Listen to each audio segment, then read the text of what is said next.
ini ngaji itu harus objektif itu jujur. Jadi bisa saja korbannya ayah saya, bisa rektornya, bisa semuanya, tapi korban dengan makna yang bagus. Karena di antara saran Al-Quran, Allah ngendikan kalau belajar atau mencari nasihat atau mencari kebaikan apa saja, itu diistilahkan walau ala anfusikum awil walidaini wal aqrabin, meskipun ketentuan itu merugikan kamu. Jadi ketentuan apapun yang merugikan kita harus tetap kaji, meskipun itu tidak menguntungkan kita.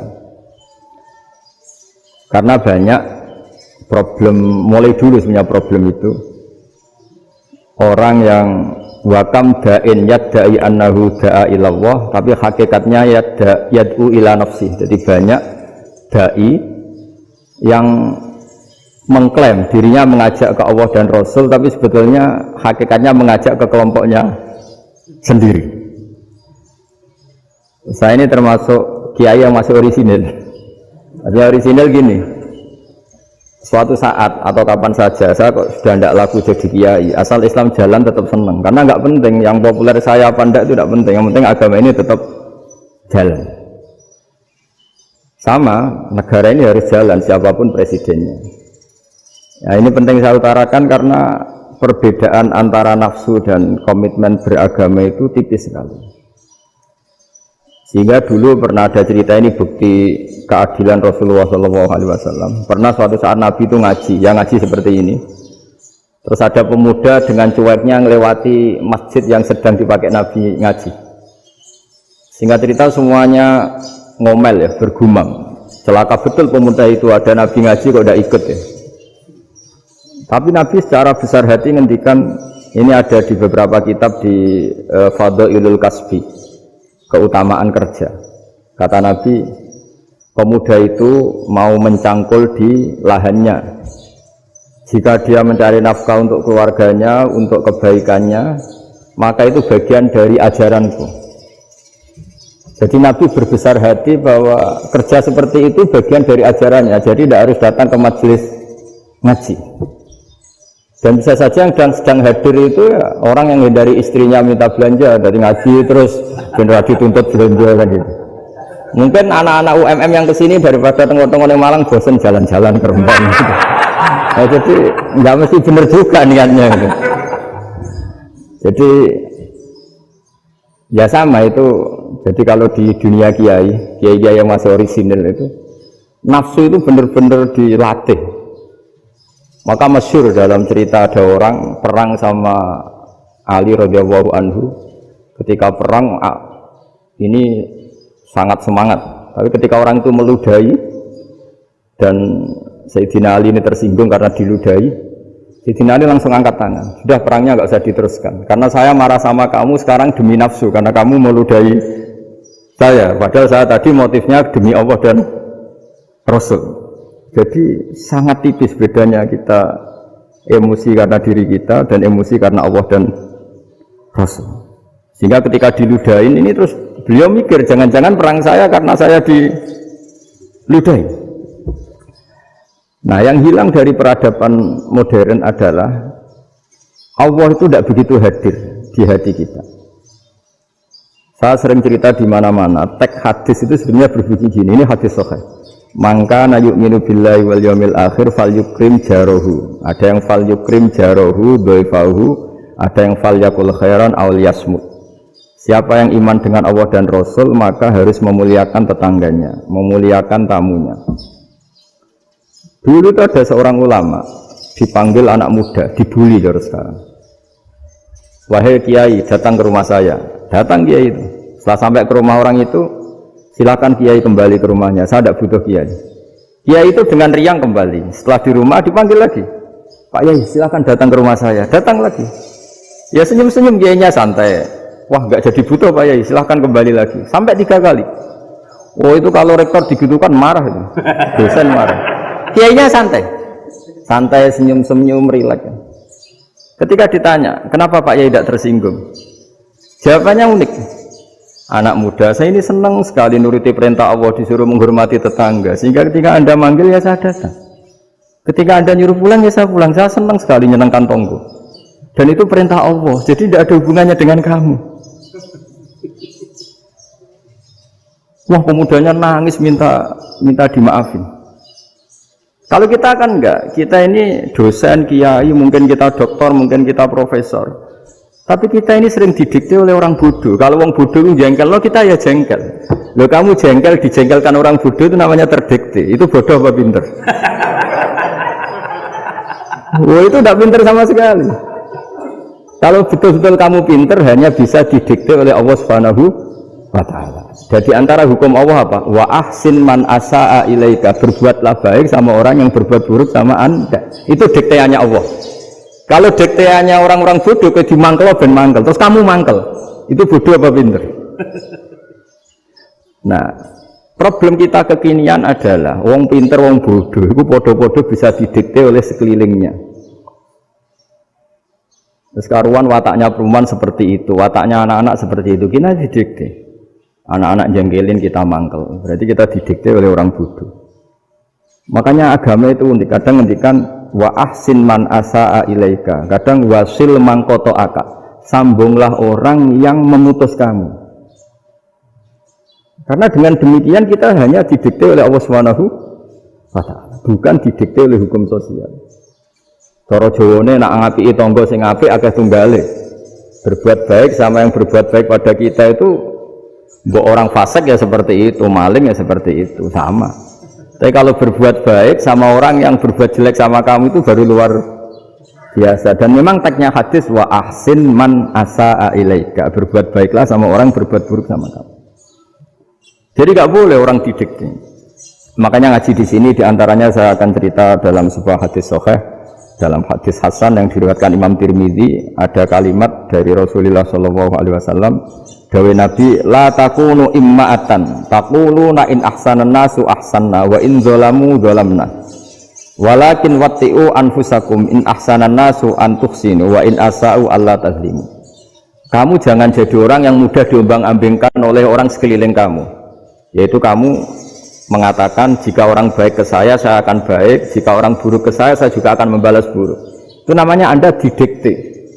Tapi berkomitmenlah kamu akan berbuat baik meskipun orang lain berbuat buruk. Nah sekarang logika sosialnya begini, kalau di Indonesia itu ada 1000 kiai, ada 1000 profesor yang ingin membenahi Indonesia, rata-rata orang awam itu semau gue, terus mereka mendikte kita, perilakunya agak simpatik, perilakunya jengkelin, terus 1000 profesor ini ikut jengkel, itu kira-kira jadi solusi apa goblok bareng? Sama 1000 kiai ini ikut jengkel, ini jadi solusi apa goblok bareng? Goblok bareng. Nah problem sekarang kita ini biasa didikte orang bodoh. Nah makanya ciri khas orang muslim itu kata Nabi, mangkana yu'minu billahi wal yaumil akhir. Jadi baik tetangga karena perintahnya Allah dan Rasul. Pentingnya apa? Bedanya karena berbuat baik ini perintahnya Allah, mbok tangga apik lah kita tetap apik karena perintahnya Allah dan Rasul. Begitu juga dengan hubungan dengan istri, dengan anak. Bojomu lagi cerewet lah ya tetap apik. Karena dengan cara itu kita hanya tunduk kepada Allah dan Rasul. Tapi kalau kamu, istri saya kalau baik ya saya baik, kalau enggak ya enggak. Berarti Anda didikte oleh perilakunya dia. Itu latihan, ya kalau dalam bahasa pondok, latihan jadi wali itu yang paling berat. Nabi itu kalau sama orang munafik itu sabarnya Masya Allah. Padahal Nabi bersuara kalau orang itu orang munafik. Karena dengan cara seperti itu, bahwa kebaikan Nabi pada seseorang itu atas perintahnya Allah dan Rasul, bukan atas nama servis. Kalau Nabi hanya baik kepada Abu Bakar, itu mungkin orang bilang, wisadu nih Abu Bakar baik sama Nabi. Tapi kalau Nabi baik sama orang munafik, Abdullah bin Ubay bin Salul, itu kalau nggak perintahnya Allah dan Rasul itu nggak bisa. Nah ini cobalah berlatih seperti itu, sehingga kita tidak mudah didikte. Ya saya ulang lagi, nggak mudah apa? Didikte. Maka di antara kebaikan Allah dan Rasul adalah bahkan orang zalim saja diberi jatah rahmat. Makanya tadi seperti mukadimah yang dibaca Pak Haris tadi, agama ini rahmatan lil alamin. Orang yang zalim saja dapat jatah apa? Rahmat, apalagi yang soleh. Nah kemudian yang perlu dicatat, kenapa kita menjadi enjoy dengan Islam? Islam itu adalah agama yang tidak didikte oleh materi. Jadi kalau Anda ingin makan enak, mungkin kalau pikiran kebanyakan orang, anak-anak muda yang milenial, yang gaul, ingin makan enak ya makan yang disukai. Misalnya sate atau bakso Malang atau apa.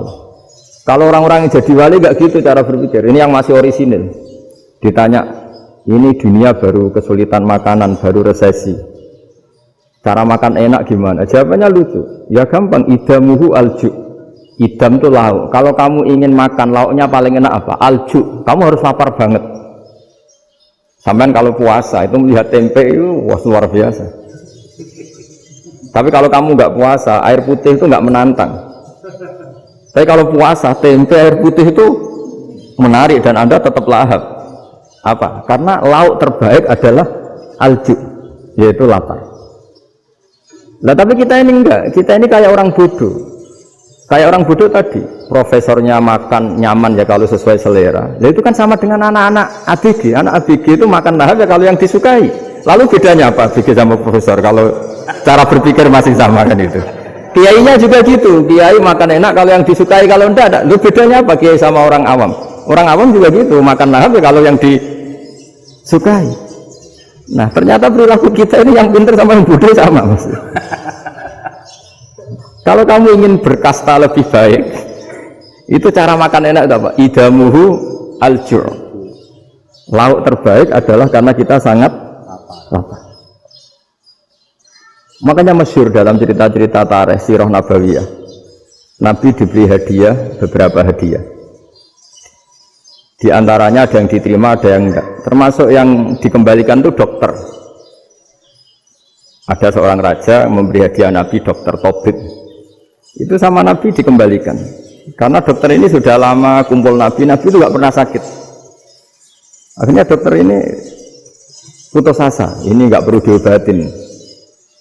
Ketika ditanya kenapa ya Rasulullah engkau gak pernah sakit, karena kita ini kaum, kita ini komunitas masyarakat yang tidak akan makan kecuali lapar, dan selalu sudah makan berhenti sebelum kenyang. Jadi sederhana sekali pengobatan zaman Nabi. Sebagian besar penyakit itu pasti disebabkan kita ceroboh dalam hal makan. Sudah ngerti kalau durian masalah, kalau makan durian ini enggak kehitung gitu. Apalagi kalau gratisan itu berapa banyak. Gitu. Pola tidur juga gitu kata Nabi, dan kita tidak tidur kalau tidak sangat ngantuk. Nah, itu namanya orang-orang soleh yang sudah ada didikte materi. Kalau yang didikte materi kan bisa tidur nyenyak kalau kasurnya enak, AC gini-gini.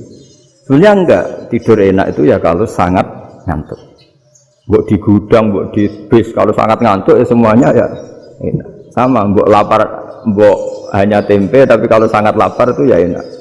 Ya ini ilmu yang mulai hilang, ilmu-ilmu yang mulai hilang.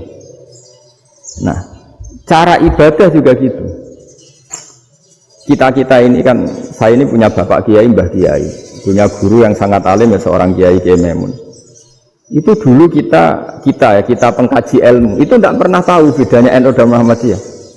Karena dulu Mbah Darwis itu, Kiai Dahlan itu dulu ngajinya bersama Mbah Hasyim ketika di Indonesia yang ngaji Mbah Soleh Darat. Mbah Soleh Darat itu dulu ngajinya sama buyut saya ke-6, namanya Mbah Soleh Asnawi di Kudus. Mbah Soleh Darat itu dulu alim-alimnya orang Jawa ya Mbah Soleh Darat, Soleh bin Umar. Tempatnya di Semarang, tapi beliau itu sebenarnya orang Jepara yang dekat Kudus. Setelah di Mekah, Mbah Hasyim ini mondoknya ya, mulazimnya ke Syekh Mahfud Termas, tapi sesekali ke Syekh Khotib Minangkabau. Nah yang Mbah Ahmad Dahlan lebih sering ke Syekh Khotib Minangkabau, sesekali ke Mbah Mahfud. Singkat cerita, karena Syekh Khotib Minangkabau sudah modern ya, terlibat organisasi dunia. Pas itu beliau pengagum Muhammad Abduh, pengagum Rasid Ridho, sehingga bawaannya Mbah Dahlan itu lebih pergerakan karena beliau lebih mengidolakan Syekh Khotib. Nah Syekh Khotib sendiri sebenarnya orang Minangkabau, jadi beliau namanya Muhammad saja sebenarnya. Jadi menantunya orang Arab. Oh itu dicibir mertuanya ini karena punya mantu orang Jawa, orang ndak Arab. Singkat cerita terus si mertuanya bilang gini, kamu jangan pernah bilang kalau orang Arab itu mansa kanal Arab, orang yang bertempat di Arab. Walakin man takallama bi arabiyyin fasihin, tapi orang bisa ngomong Arab secara fasih. Singkat cerita, kalau kamu tidak percaya, nanti suatu saat menantu saya kalau Jumatan, tidak usah kamu kasih tahu, langsung suruh jadi khotib. Nggak usah kamu kasih tahu, sarannya tidak usah kamu kasih tahu. Kalau sekarang kan enggak. Kalau dosen mau jadi khotib kan mengumpulkan materi dulu. Lucunya di antara materinya itu dari TV, makanya jadi ribet kan khutbah sekarang. Kalau musim corona ya akan ngomong corona, musim apa yang ngomong apa. Jadi lagi-lagi didikte oleh media. Sebenarnya kalau ngomong kan sesuai kebutuhan umat, ini obatnya apa. Tapi enggak sesuai trending topik, itu kan kayak anak-anak gaul. Ini dokter kok gitu kan aneh.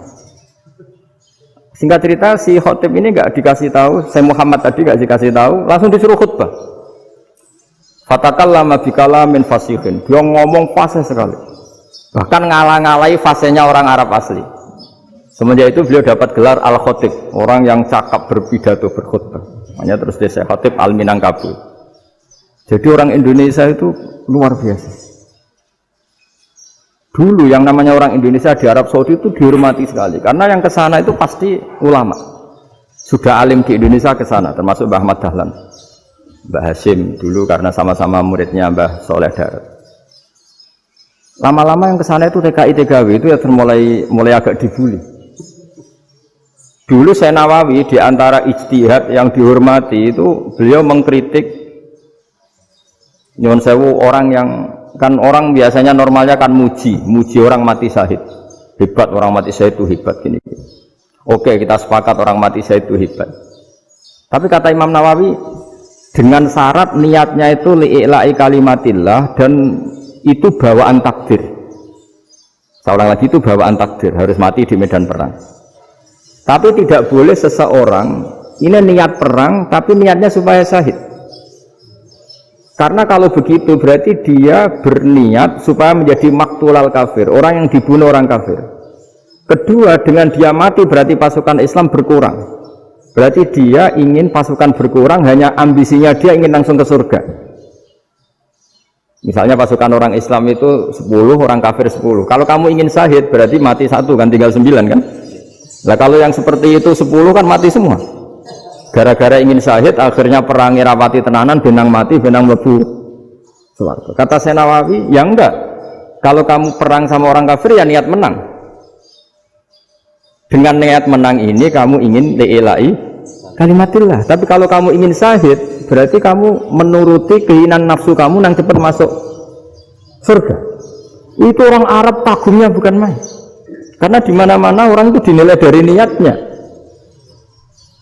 Paham ini ya?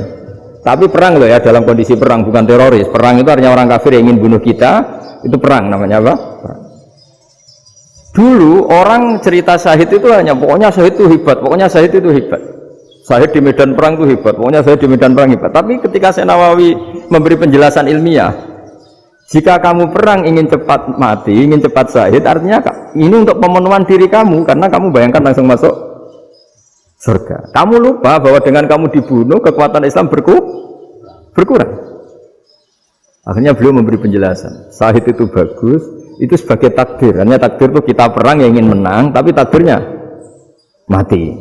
Jangan dibalik, oleh perang rapati tenanan, benang mati, nang lebu.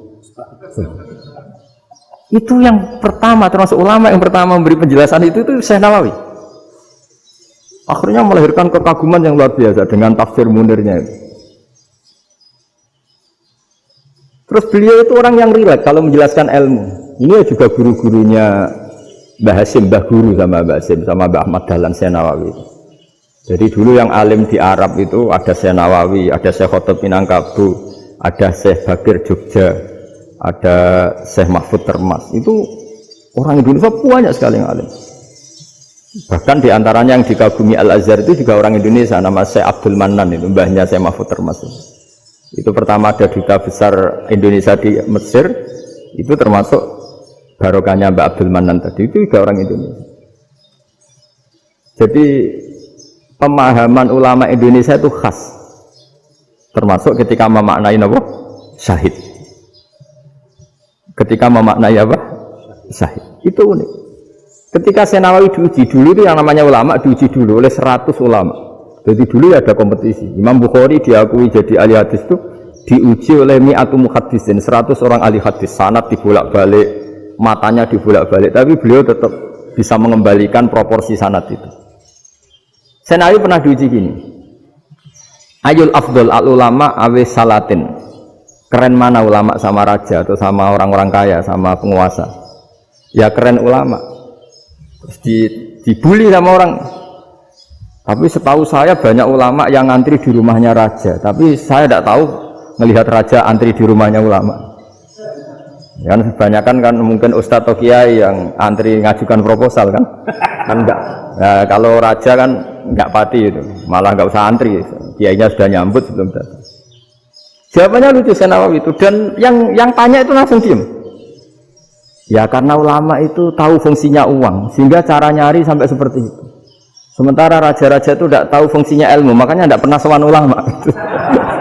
Sehingga jadi ya dianggap enteng saja. Ulama kan tahu fungsinya uang, tahu untuk pondok, tahu masjid. Sementara raja tidak tahu fungsinya ilmu. Jadi itu khas Jawa ya. Khas Jawa, khas Indonesia. Apa-apa yang menurut orang banyak dengan tanda kutip itu buruk atau baik, itu orang Jawa menafsirkan itu gampang saja. Sehingga semenjak itu Jawa itu dipandang betul. Saya punya kitab namanya Qadayal Haji wal Umrah. Itu terbitan Hayatul Ulya Arab Saudi, milik Wahabi. Itu diantara fatwa yang dipakai untuk solusi muskilatul haji, problem-problem haji kekinian. Itu fatwanya syekh-syekh yang dari Indonesia. Termasuk Syekh Khotib Minangkabau, Syekh Nawawi Banten, Syekh Bakir Nur Jogja. Misalnya begini, dalam fatwa-fatwa yang menyulitkan kita ya, sampai sekarang jadi perdebatan. Ketika Safa dan Marwah itu dengan batas tertentu, saya ulang lagi dengan batas tertentu, mau tidak mau atas nama kebutuhan, itu kan butuh perluasan. Karena kalau naik turun itu mudah disepakati ulama. Jadi misalnya gini ya, saya punya tanah seluas ini. Pasti orang akan mengatakan sampai bawah ya tanah saya, sampai atas tanah saya. Itu mujma' alaih, itu disepakati. Sehingga Nabi ngendikan al-Ka'bah min tuhumil ardi ilas sama Ka'badun. Ka'bah sampai ujung bumi sampai ke aras semuanya Ka'bah.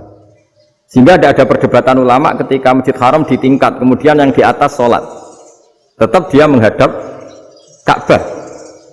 Tidak harus diluk melihat di bawah, enggak. Karena Ka'bah sampai langit. Sama, tanah Anda kamu tingkat sampai 10, enggak ada tetangga protes. Karena bawah sampai atas tanah Anda. Tapi kalau diperluas, tanah Anda kamu luaskan setengah meter saja atau 3 cm saja, iso geger mbek tonggo. Karena di mana-mana batas itu ya tadi, kalau atas bawah miliknya, kalau samping enggak. Pertanyaannya, perluasan Mina itu ke samping. Perluasannya Matof yang Mas'ah itu juga ke samping. Geger kan ulama dunia. Bagaimana hukumnya Mina Jadid? Mina yang diperbarui atau Mina yang diperluas. Itu diantara rujukan baik yang membolehkan maupun yang menentang. Itu ya syekh-syekh Indonesia. Itu original tuh. Saya punya kitab original terbitan Hayatul Ulya, kira-kira ya kemenaknya Arab Saudi kalau di Indonesia itu. Itu yang dirujuk dawuh Syekh Nawawi, dawuh Syekh Khotib Minangkabau. Karena apa? Ada logika khas Jawa. Misalnya begini, meskipun saya tidak perlu fatwa Mina Jadid sah apa tidak, memang jadi perkhilafan ulama. Misalnya kampung ini dinamai Mina. Pertanyaannya gini, tanah yang di samping ini bisa milik Anda apa enggak? Ya bisa Gus kalau dibeli atau dihibahkan. Berarti tanah di samping Anda menjadi milik Anda karena ada proses pengambil alian lewat beli maupun hibah. Nah masalahnya ini negara itu berhak menganeksasi atau memasukkan ini sebagai Mina. Itu ulama Jawa kalau ditanya, alasannya apa? Fa'innal muttasila bisek hukmu dzalika syek. Karena yang gantet, yang mutasil itu bisa dihukumi seperti sesuatu itu. Jadi kalau ini Mina, ya yang gantet Mina ini ya bisa dikatakan Mina. Beda dengan membuat Mina Malang Mina, wah itu tidak bisa, tidak mutasil kan? Itu enteng sekali ulama Jawa. Satu ya tentu karena kebutuhan, tapi asal masih al-muttasilu bihi, yang masih tanah yang masih mutasil. Nah, ketika perluasan mas'ah antara sofa dan marwah kan misalnya ini batas luasnya sofa, ini batas luasnya marwah. Lalu atas nama kebutuhan, sofa marwah itu sampai sini. Sampai agak meluas ke sini. Itu geger Arab Saudi. Wah, ini gimana? Padahal tawaf itu harus antara gunung sofa dan gunung marwah. Sa'i itu ya. Tapi kalau istilah Quran memang tawaf sama-sama. Makanya apa? Inna sofa al-marwata min sya'airillah faman hajjal baita wa i'tamara fala junaha alaihi ayyat tawafati. Nah, jadi kalau istilah sa'i di Quran itu masih tawaf. Karena harus ada, kalau bisa lah, bukan harus. Kalau bisa memang harus ada unsur muternya. Kita kalau sa'i kan dari sini sofa sampai sini marwah, terus kan agak muter ke sini. Nah, kan agak membentuk lingkar. Nah, makanya Quran tetap mengistilahkan apa? Tawaf. Jadi bukan sini ke sini terus sini ke sini kan enggak, tapi sini sampai sini terus muter kan terus sini. Jadi antara setar dan selama ini prakteknya kan gitu ya, sofa ngambil sini terus ke sini terus agak muter. Nah, karena ada unsur agak muter ini terus orang menyebut apa? Tawaf. Tapi itu bukan syarat sah, ini cerita ideal. Saya ulang lagi ya, gunung sofa itu puncaknya atau pucuknya kalau dalam bahasa Jawa itu hanya segini, ini sampai sini. Nah, kelompok Islam yang fikih keras nggak boleh diperluas karena Allah memilih tempat ini itu spesial, jadi nggak boleh ke yang lain. Tapi ketika kebutuhan mendesak, mau tidak mau harus diperluas. Itu jawabnya Kiai Jawa lucu. Gunung sing ketok itu sing dhuwure tok, sikilane luwih ombo. Jadi karena kita kan gunung kan bentuknya gini. Nah, sofa yang kecil itu yang atasnya, tapi sikilannya sini kakinya lebih luas. Jadi boleh perluasan asal tidak melebihi kakinya. Nah, dihitung ya lebih luas. Jadi Kiai Jawa itu kayak wong delok gunung Penanggungan, kayak gunung Arjuna. Di mana-mana puncak gunung itu lebih kecil timbang kakinya. Artinya diperluas ini bukan berarti tidak di sofa dan tidak di, itu khas Kiai Jawa. Jadi jangan kira orang Jawa itu udah hebat sekali. Termasuk perkembangan hotel di Arab Saudi. Itu dulu sebelum ada hotel, buyut saya kelima atau keenam dulu haji, namanya Badur Rahman. Itu kalau mau ingin apa ya, menghindari terik matahari itu masuk gua. Itu masuk gua itu hanya separuh badan, kakinya di luar. Jadi jangan bayangkan kalau gua di Indonesia kayak gua Akbar di Tuban orang bisa masuk jalan-jalan, enggak. Gua di Arab itu kayak cepitan batu, tidak sampai masuk.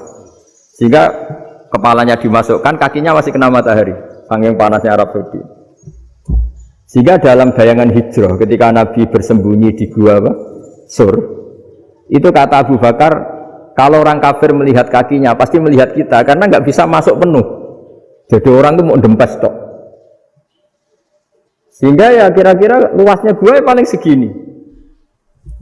Makanya guyonannya kiai-kiai itu untung nggak kayak gua Indonesia. Kalau kayak gua Indonesia laba-labanya capek karena luas sekali.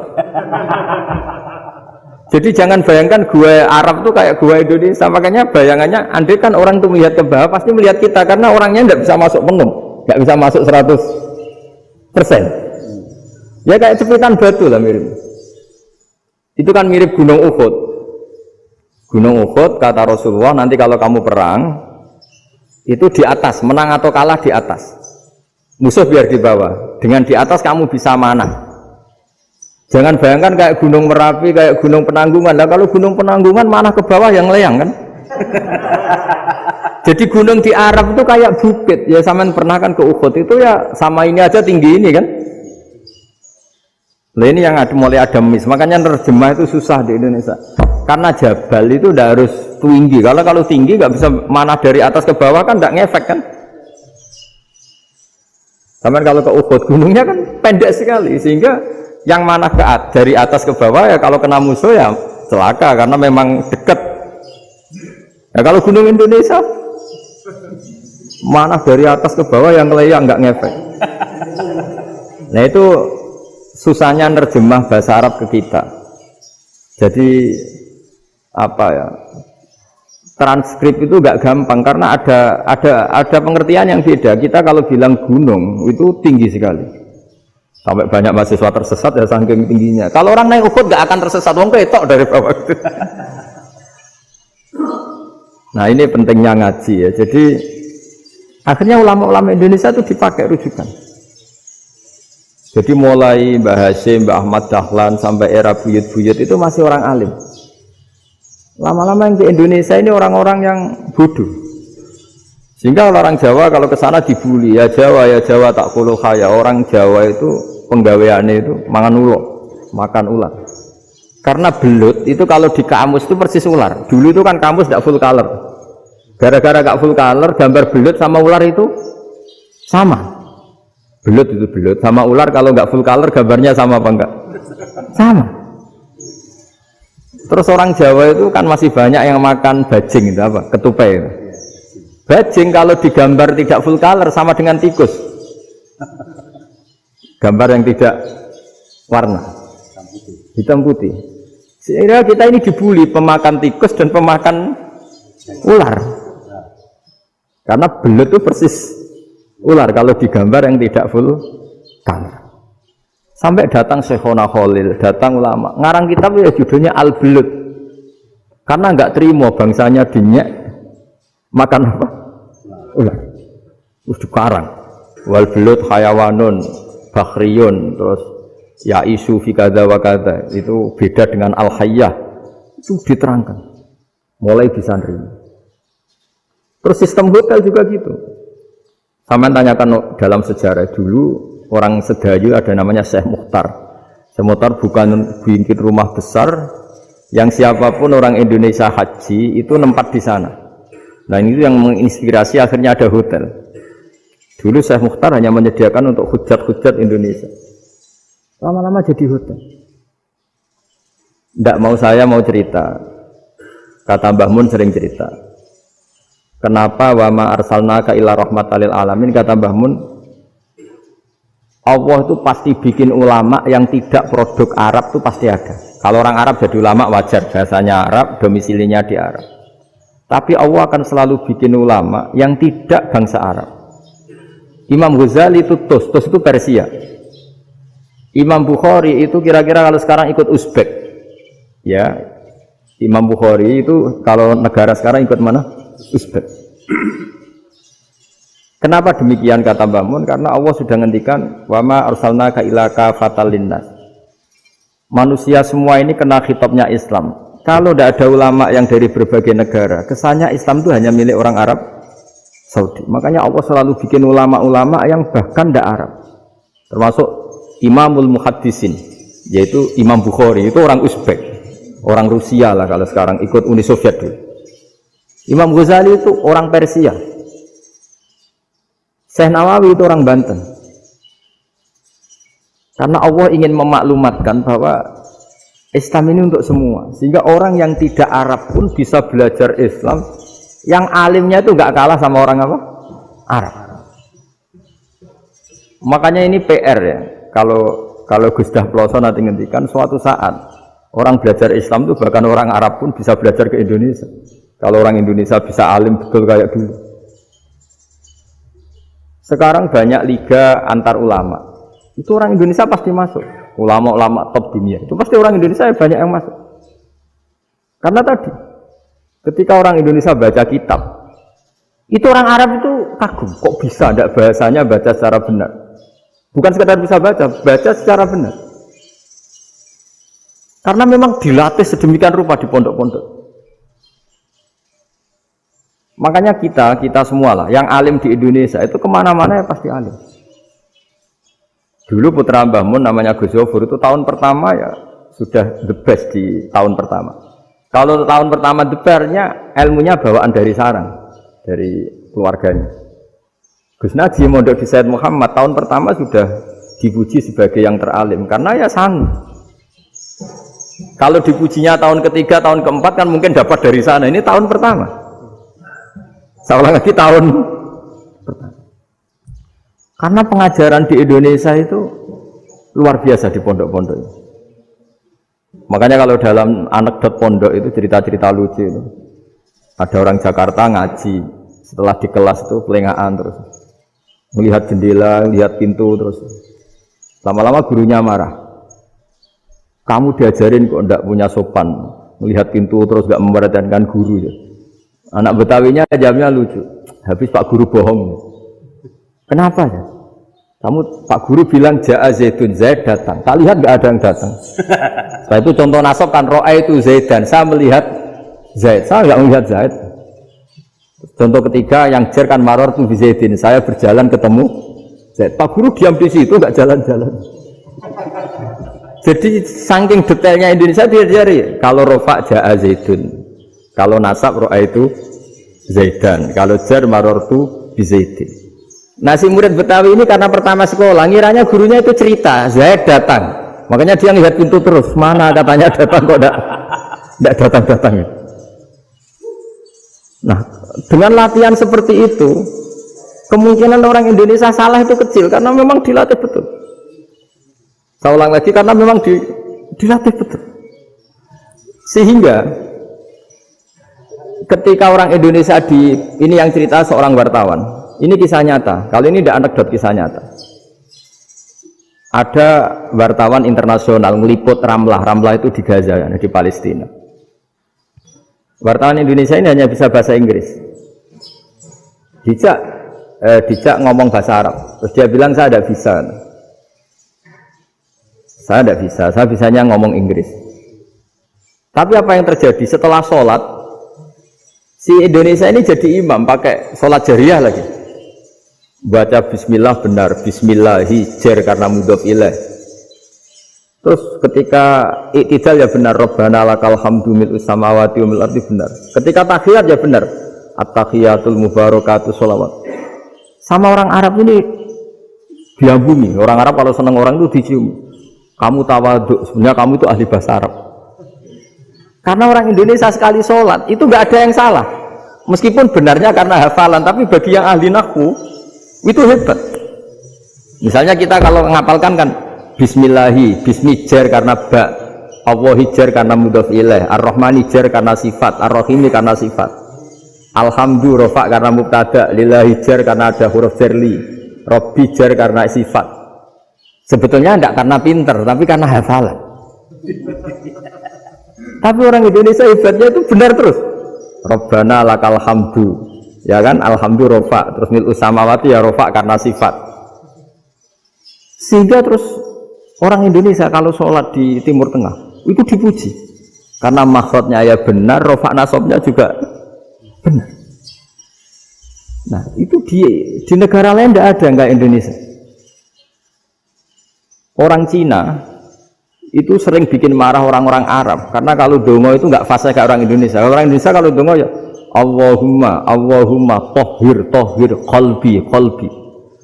Orang Cina ini yang jadi guyon di Arab. Allahumma tahir kalbi gitu. Itu kan bedanya aja loh. Itu orang Arab pertama membiarin, lama-lama kalbun entak gitu. Maksudnya asu-asumu gitu. Karena dia bilangnya qaf itu kaf. Jadi kalau Allahumma ada Allah tohir, kalau aturi nyucekno panjenengan kalbi ing asu ingsun kan. Tapi kalau qalbi itu ati ingsun, tapi kalau kalbi anjing ingsun. Bedanya qaf sama kaf. Ada arah-arahnya kalbun entak, asu-asumu, maksudnya kan. Tapi padahal orang Cina itu paling dilihat tagnya ya pakai qaf. Orang Indonesia enggak, mulai kecil dilatih sak fase-fase. Sampai ya sulit betul latihan Fatihah itu. Kalau di Kudus malah sampai 3 bulan Fatihah. Sampai at-tahiyyatu, kurang bersih. At-tahiyyat sampai gitu. Sampai ada cerita itu orang dipanggil maftuhin itu enggak melengak, harus maftuhin. Baru melengak. Tapi barokahnya itu orang Indonesia kalau dongo memang benar-benar Allahumma tohir qalbi. Ya Allah sucikan hati kami, bukan tahir kalbi. Karena sekali jadi kaf itu maknanya anjing saya, ya Allah sucikan anjing. Jadi ini orang Indonesia. Jadi kata Mbah Mun, dawe Mbah Mun, illaka fatal linnas, bahwa agama ini milik semuanya.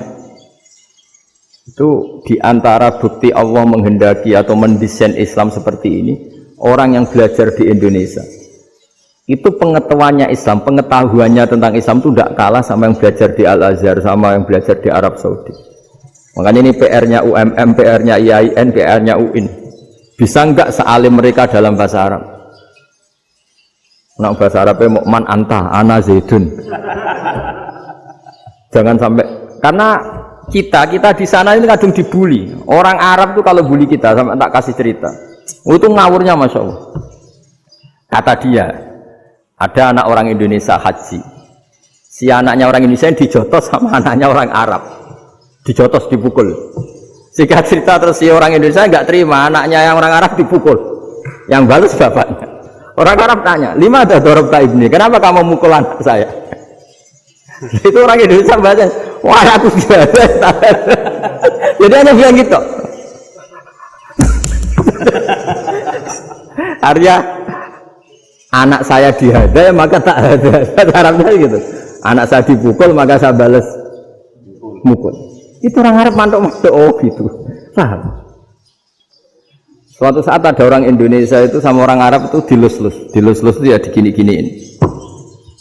Karena dia latihan bahasa Indonesia, latihan bahasa Arabnya itu masih mufrodat. Jadi kalau mengartikan yadun itu tangan, saro itu jalan. Jadi kalau jalan ya saro-saro. Roksun itu kepala. Ana itu ingsun. Jadi karena dia nggak ngerti penggunaannya. Itu bahasa Arabnya itu yadun anta. Jadi bukan yaduka tapi yadun anta. Berarti tangan kamu. Saro-saro itu jalan-jalan. Ala roksi anak yang atas sirah ingsun. Jadi mestinya yang benar kan yaduka saro ala roksi atau gitu. Tapi enggak dipotong-potong. Yadun tangan kan, anta kamu. Berarti tangan kamu. Saro-saro jalan-jalan. Roksun itu sirah, anak ingsun. Jadi di atas kepala saya. Orang Arab tertawa-tawa. Tapi paham? Maksudnya seperti itu. Jadi kita ini dibully di Arab itu Masya Allah. Jadi akhirnya lahirlah ulama-ulama tadi yang saya sebut tadi. Bahkan pernah lama sekali ulama Indonesia itu jadi master di Arab Saudi. Yaitu Senawi Banten. Itu kalau orang sana bilang itu Sayyidu Ulama Il-Hijaz. Top-topnya ulama Mekah Madinah. Padahal beliau orang Indonesia. Dan dimakamkan di Ma'la itu dekat makamnya Sayyidah Khadijah. Karena sangat dihormati. Nah, di antara sebab dihormati adalah ketika orang memahami syahid, maknanya pokoknya maktulal kafir. Syahid itu adalah orang yang kalau perang itu mati di medan perang. Itu Imam Nawawi merinci secara detail. Kalau dia perang supaya tujuannya mati syahid cepat ke surga, berarti dia nuruti hadzun nafsi, ingin cepat ke surga. Tapi dia lupa bahwa dia dengan terbunuh pasukan Islam berkurang kekuatan. Maka syarat perang yang benar adalah ya ingin menang. Di mana-mana perang ya lillahi kalimatillah, supaya kalimat Allah itu menang, jangan ingin kalah. Soal dia mati takdir, tapi jangan ingin mati. Wah, itu terus dikagumi. Ternyata memang oh iya ya, kalau pasukan Islam 10, kafir 10, kita ingin syahid, berarti ya kalau orang ingin syahid kan terus mungkin perangnya ada hati-hati, main ngawur saja terus kalah mati. Ya, kalon satu kan, terkurangi satu kan. Nah kalau semuanya 10 punya niat gitu, nah itu Senawawi. Senawawi itu orang yang begitu gampang nerangkan Quran. Bahkan ketika orang Arab kesulitan ngartikan famathaluhu kamathalil kalbi intahmil ali yalhas atau tatrubuna yalhas. Orang tomak itu ibarat kayak anjing. Anjing itu kamu kasih makan ya tetap melet, menjulur-julurkan lidahnya, kamu ndak ya ndak. Imam Nawawi ditanya, ma wajhu sibbi, lalu wajah tasbihnya di mana? Beliau menjawab fitoma. Jadi anjing punya dua sifat yang berlawanan. Di bab ilmu dipuji, nggak ada hewan yang mudah menerima ilmu kayak apa? Anjing.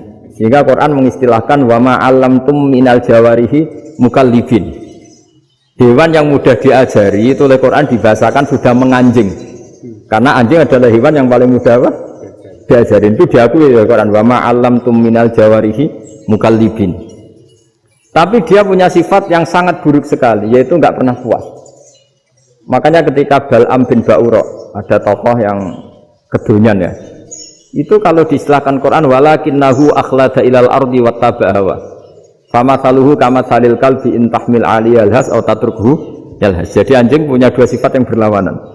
Di bab ilmu dipuji karena paling mudah diajarin. Itu saya pernah ke Malaysia, diceritain sama polisi Malaysia. Anjing itu saking cerdasnya itu bisa deteksi CD palsu sama CD bajakan, asli sama bajakan. Itu kan nggak kebayang. Kalau narkoba mungkin masih ada bau khusus ya. Atau mesiu atau bom masih ada bau khusus. Ini enggak. Anjing itu dilatih ngecek CD yang asli sama yang palsu. Oh itu kebablas itu pinternya itu. Itu harganya itu 1 miliar lebih. Paling mahal. Jadi mungkin bisa deteksi ini dosen betul apa abal-abal itu bisa. Itu kiai betul apa kiai pesanan itu mungkin bisa. Itu saya punya kitab namanya Al-Hayawanul Kubro. Itu cerita prestasi-prestasi hewan. Itu yang berkuras-kuras sampai berjilid-jilid. Itu ya cerita anjing. Tidak ada hewan sebaik anjing. Di bab itu ya, di bab sampai ya tadi ada anjing yang sangat loyal sama majikannya. Loyalnya Masya Allah, sopannya Masya Allah. Anjing itu mbok lama berbakti sama sampean, nggak mau tidur di ruang tidurnya sampean, dia tetap tidur di luar. Corong Jawa nggak ngelama. Suatu saat si raja ini minum, wisata minum. Pas mau minum diterjang sama anjingnya sampai tumpah. Kecewanya raja ini itu karena selama ini anjingnya sopan sekali. Sekedar ganggu di ruangannya nggak pernah, malah ini mau minum, minuman yang disukai diterjang anjingnya tumpah. Marah kan anjingnya di mana? Ternyata apa? Minuman itu anjing ini tahu kalau minuman itu beracun, diracuni oleh musuhnya. Itu saking hebatnya anjing sampai ketika ngawal rajanya itu tidak sekedar ada penjahat atau maling. Bahkan trik-trik kayak minumannya diracun oleh orang lain itu anjingnya tahu. Jika pas mau diminum diterjang sampai terus supaya nggak keminum. Makanya Quran istilahkan anjing itu apa? Wa ma 'allamtum minal jawarihi mukallibin. Hewan piaraan yang kamu ajarin nanti sampai sepinter anjing. Makanya Ashabul Kahfi itu ketika ngajak anjing tadi, beliau tidur, anjing itu tidurnya bil wasit, wakal buhum basitun zira'aihi bil wasit. Jadi dia tidur dalam posisi siaga. Loh, coba anjing itu nggak pernah sekolah, karena dia posisi menjaga, tidurnya itu kayak siaga gini. Bukan ngorok semadep ke atas terlentang, itu enggak. Andai kan dia tidur terlentang itu kan yang mau mengganggu kan, wah sunai turu itu enggak. Dia tidur posisi siaga, makanya disebut lawit tolak ta'alaihim lawalaita minhum firoron. Kalau kamu melihat anjing itu pasti lari karena dia posisi siap merekam. Jadi tidur tapi posisi siap merekam. Jadi matanya tetap terbelalak kayak siaga. Padahal itu enggak diperintah, ya dia memang punya nalar untuk itu. Ini disebut wa ma 'allamtum minal jawarihi mukallibin. Dan dalam teori modern juga gitu. Tapi dalam hukum Islam yang dianut mazhab Syafi'i itu anjing tetap najis. Ya sudah najis ya najis, tapi ada mazhab lain yang mengatakan tidak najis. Tapi tidak usah ngurmat anjing, geger nanti kalau rektor kampus punya anjing. Tapi ilmu itu bagus untuk kelangenan kadang. Andai kan tidak ada mazhab Malik, maka kita kesulitan menceritakan Ashabul Kahfi yang hewan piaraannya itu anjing. Tapi misalnya anjing disucikan, kita juga nanti susah menjelaskan hadis Nabi malaikat itu tidak masuk rumah yang di situ ada apa? Anjing. Maka ilmu itu, makanya kata Imam Sa'roni, sebagian ilmu itu memang kelangenan, tapi nggak boleh jadi praktek. Tapi harus ada. Misalnya begini, contoh paling gampang. Api dalam mazhab Syafi'i kan alat pensuci hanya dua, air dan tanah. Ya saya ulang lagi, air dan tanah, yaitu tanah untuk mensucikan najis anjing. Imam Abu Hanifah menambahkan api. Mazhab Syafi'i itu agak kesulitan ketika ada batu bata, dibikin dari tanah-tanah yang bercampur kotoran. Mazhab Syafi'i akan kesulitan karena di situ ada najis yang jadi materinya bata. Hukumnya gimana kalau nanti dipakai masjid? Tapi barokahnya ada beberapa mazhab. Abu Hanifah mengatakan dan api. Jadi apa tadi air, tanah, api. Alasannya masuk akal. Ketika usatul mukminin, orang-orang mukmin yang ahli maksiat itu sebelum masuk surga, kalau dia dosanya banyak itu dibakar dulu supaya suci. Emas itu untuk memisahkan dengan materi lain juga harus dibakar. Berarti api termasuk alat. Artinya gini, batu bata yang materinya dari tadi najis sekalipun ini menjadi suci karena mengalami pembakaran. Tapi kata Imam Sa'roni, ilmu ini hanya sebagai ilmu. Jangan sampai kalau kamu mau wudu gak ada air terus membakar diri lah, ini ribet kan. Jadi ilmu itu sebagian memang untuk kelangenan. Karena kita butuh. Andai kan tidak ada mazhab Abu Hanifah, maka kita akan kesulitan pakai bata. Yang kita tahu cara bikinnya kadang di tempat yang kotor, di tempat yang najis. Tapi karena ini ngalami dibakar, maka hukumnya suci menurut mazhab Abu Hanifah. Dan itu sering ulama itu sampai apa? Saya punya kitab fikih namanya Fardul Masail. Pengandaian ada masalah. Jadi masalah itu belum terjadi tapi diandaikan. Misalnya kayak di Texas. Bumi itu bulat bola. Texas itu kalau dibor itu pas Ka'bah. Lalu kiblatnya di mana?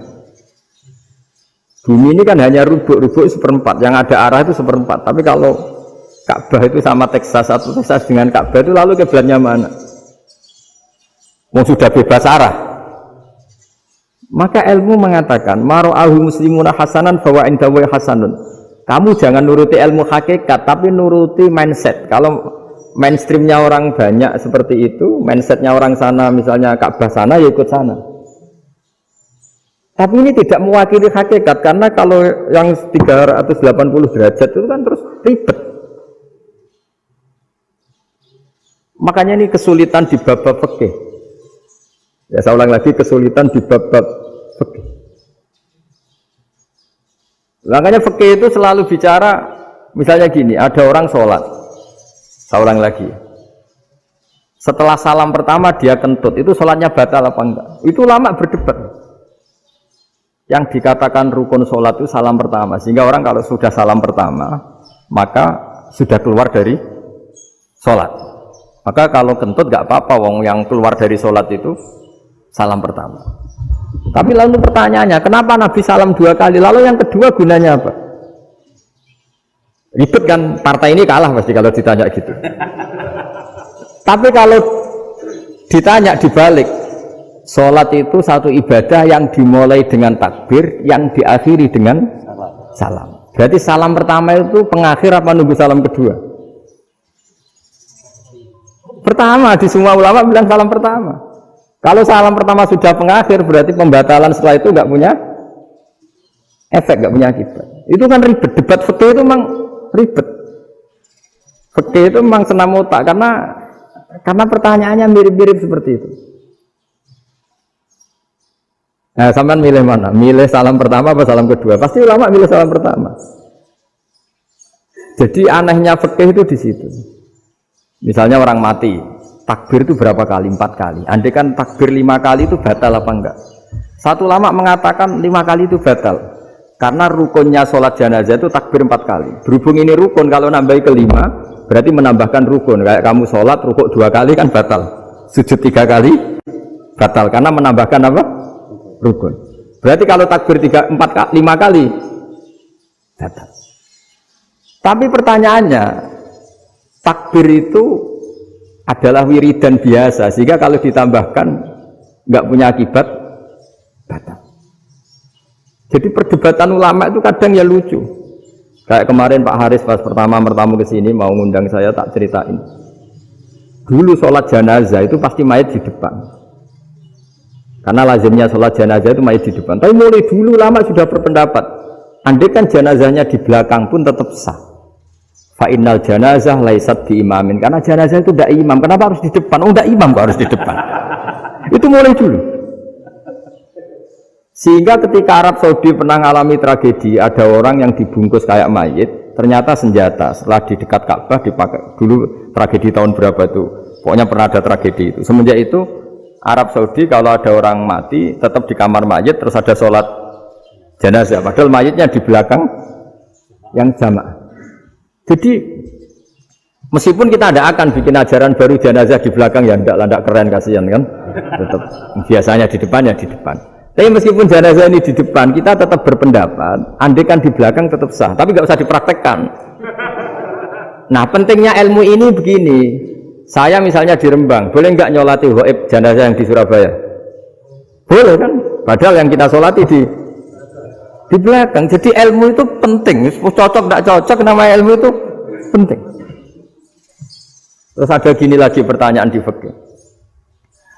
Memang saya sengaja akan ngaji fikih. Kalau ngaji intelektualitas orang Muhammadiyah juara lah. Tapi ini ngaji fikih. Ada orang sarongnya itu pas sampai lutut. Kalau berdiri lututnya tertutup. Tapi nanti kalau ruko agak jengking lututnya terbuka. Itu batalnya nunggu ruko apa mulai takbir sudah batal? Padahal pasti nanti batal kalau ruko ini. Itu ada ulama yang mengatakan, ya batalnya nunggu ruko. Bagaimanapun terjadinya pembatalan waktu ruko. Ada ulama mengatakan yang enggak mulai awal sudah tidak sah itu karena pasti ngalami. Nah, pertanyaan-pertanyaan seperti itu penting karena lalu Allah menilai apa? Ya nilai niatnya. Misalnya gini, kalau contoh itu mungkin Anda tidak tertarik, tapi contoh begini. Kita mau operasi jam 10 siang. Kita tahu kalau nanti 10 siang akan divonis medis harus makan karena mau berobat. Malamnya itu kalau kamu orang soleh, bayangkan kamu orang soleh. Kalau tidak orang soleh kan tidak punya komitmen. Kamu milih niat puasa, apa enggak jam 10 mesti mokak menisan raposo. Kamu orang soleh. Kalau kamu orang soleh pasti milih puasa karena ini Ramadan. Meskipun nanti jam 10 pasti disuruh batal sama dokter. Setidaknya kita berpikir gini, nak mati jam itu paling enggak ditulis saya sebagai orang yang puasa. Jadi perasaannya orang soleh itu beda. Kalau orang kok sampean barang menisan raposo kok ya mesti.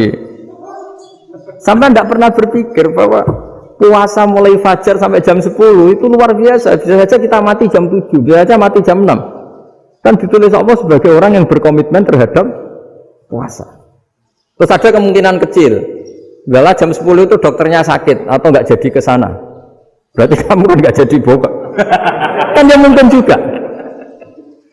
Sama yang tadi, delalah sebelum ruko ono wong sing nyarongi sampean. Sehingga sholatnya normal. Kamu tidak menemukan pakaian yang pas, dibeli pas setelah ruko, mau ruko, ono wong kata, wah sholatnya kira bener disarongi. Itu agama. Jadi agama itu dimulai dari mana coba? Dimulai dari niat, dari komitmen. Nah, sekarang kelirunya kenapa ada garis keras? Agama itu dimulai dari keinginan ideal. Itu yang mulai itu ada orang-orang garis keras. Agama ini enggak, agama ini dimulai dari niat. Sampai ada kaidah agama la yudraku kullu la yudraku kullu. Kalau tidak bisa ideal jangan ditinggalkan sama sekali. Tapi orang enggak, sekarang bayangkan Islam itu ideal. Pemimpinnya ya soleh, masyarakatnya soleh, enggak ada maksiat, enggak ada apa. Dan apa ilmu? Kalau secara ilmu mulai dulu ya ada orang dolim, ada orang soleh. Nabi kurang baiknya. Di angkatan itu ya ada orang munafik. Sehingga ulama itu sudah berpendapat ideal itu piye. Zaman Nabi saja ada orang apa? Munafik. Itu ilmu. Kalau nuruti kelangenan ininya dunia ya steril, nggak ada maksiat, nggak ada. Dan agama itu diciptakan Allah itu memang unik. Kalau Nabi misalnya, Nabi Musa itu sing rumat Fir'aun. Ketika Nabi Muhammad lahir, sing ribet manitia ini Abu Lahab. Orang dosen UMF. Coba. Karena Allah ingin memaklumatkan ke kita bahwa agama ini akan hidup di kondisi apapun. Asia, istrinya Fir'aun, itu termasuk mukminah yang dipuji Quran. Padahal dia bukan istrinya pengurus NU atau pengurus Muhammadiyah. Istrinya Fir'aun. Tapi itu pelajaran bagi kita bahwa orang-orang baik itu tidak harus di lingkungan yang baik.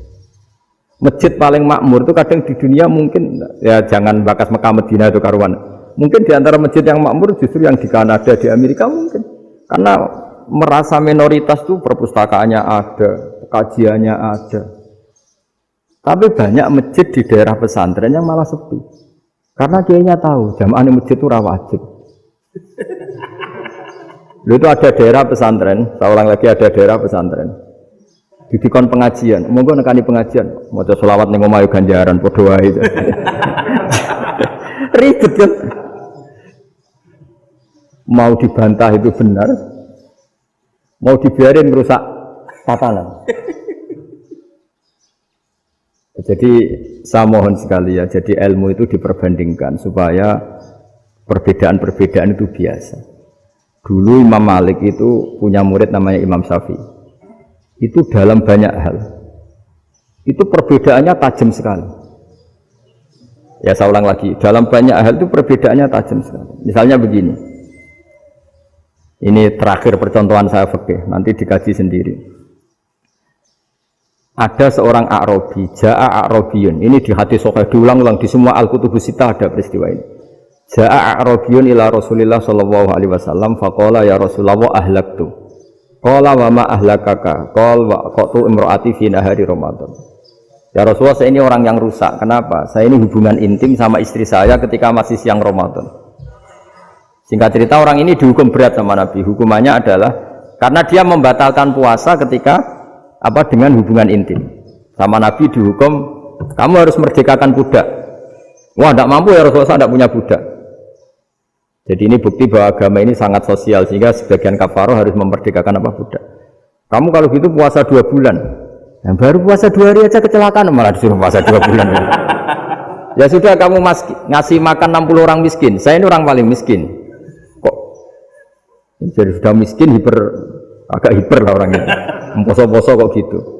Itu kata ulama, kalau orang Jawa gak mungkin makanannya tempe mendoan, gak mungkin itu. Di Jawa itu gak mungkin lah ada orang batal puasa karena hubungan intim. Ke istrinya gak cantik, cerewet, sang lanang mangane mendoan. Itu tidak mungkin, kecelakaan itu tidak mungkin. Tidak mungkin itu. Tapi kalau Arab mungkin karena makanannya daging. Singkat cerita, terus pertanyaannya gini, kalau batal biasa itu kan bayarnya puasa 1 hari. Kalau batal pakai hubungan intim, pakai jima kalau dalam bahasa fikih, itu kafarohnya berat, yaitu merdekakan budak atau puasa 2 bulan berturut-turut. Pertanyaannya gini, jima istri itu boleh loh tidak zina. Seorang jima istri itu boleh loh tidak zina. Itu kan hukumannya berat. Nah terus Imam Malik berpikir kalau gitu tidak harus jima dong. Poso-poso, ora ana uzur, ora ana apa terus nyate. Esuk mangan bakso. Tanpa ada alasan syar'i. Hukumnya harus sama dong. Karena jima hukumnya boleh, berarti semua iftar, semua pembatalan puasa yang tidak ada uzur syara' maka hukumnya sama, yaitu sanksinya sama. Masuk akal enggak? Masuk akal dalam mazhab Imam Malik. Dalam mazhab Syafi'i enggak. Mulai dulu jima itu beda.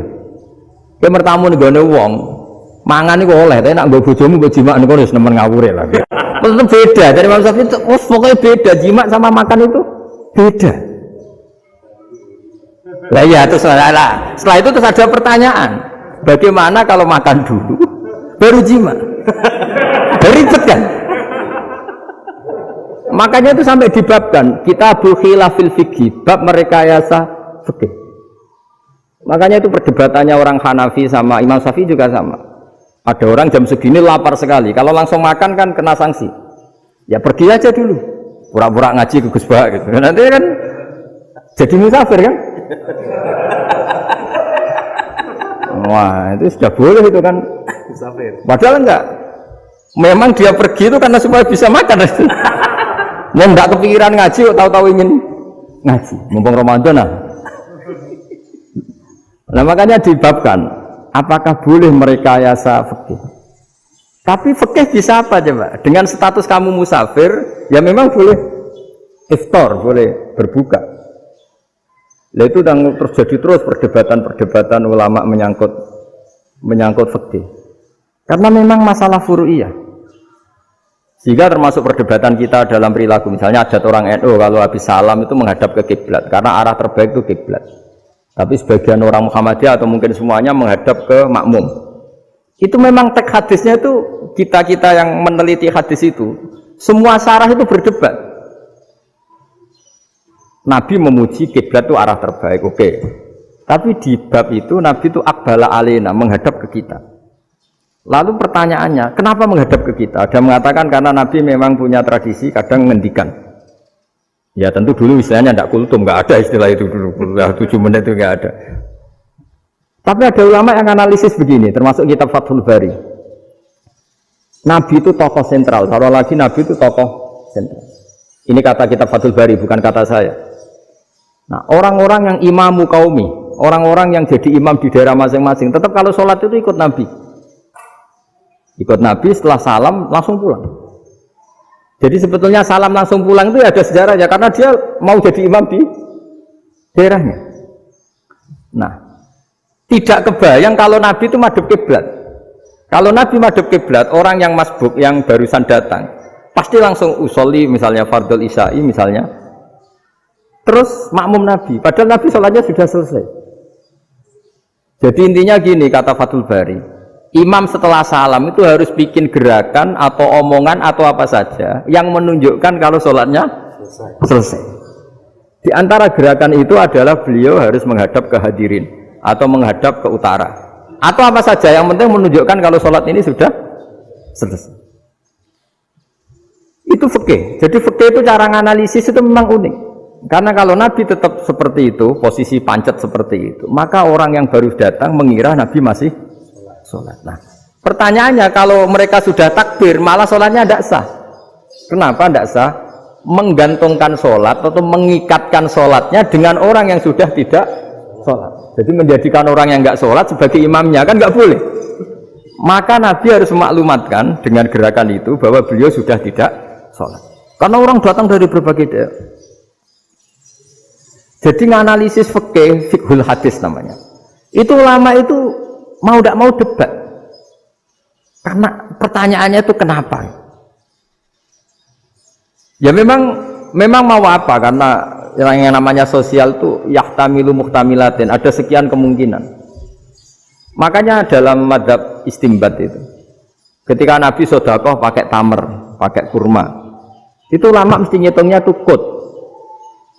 Kut itu makanan pokok. Sehingga Imam Syafi'i mengatakan kalau di Indonesia pakai beras misalnya, karena kutil balad Indonesia itu beras. Oke, Imam Syafi'i mainstream. Tapi ketika era Yusuf Qaradawi di Al-Azhar di Mesir sana,